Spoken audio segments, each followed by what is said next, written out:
Hello guys, in today's video I'm going to show you how to unpublish your WordPress site or hide it from public. So to do this, you want to go ahead to your plugins and add a new plugin. And here you want to write down maintenance.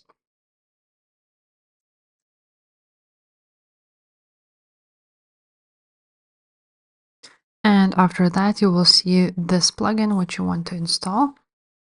So basically it will give you a coming soon or under construction pages.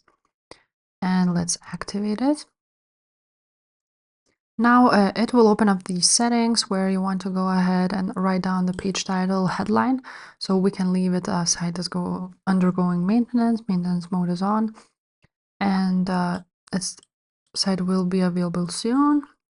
And here you just want to go ahead and write down your site.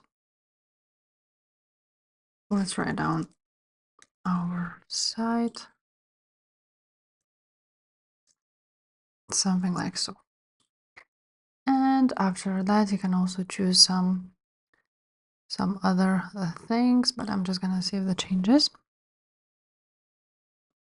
And now at the top right there, you will see that the maintenance is on.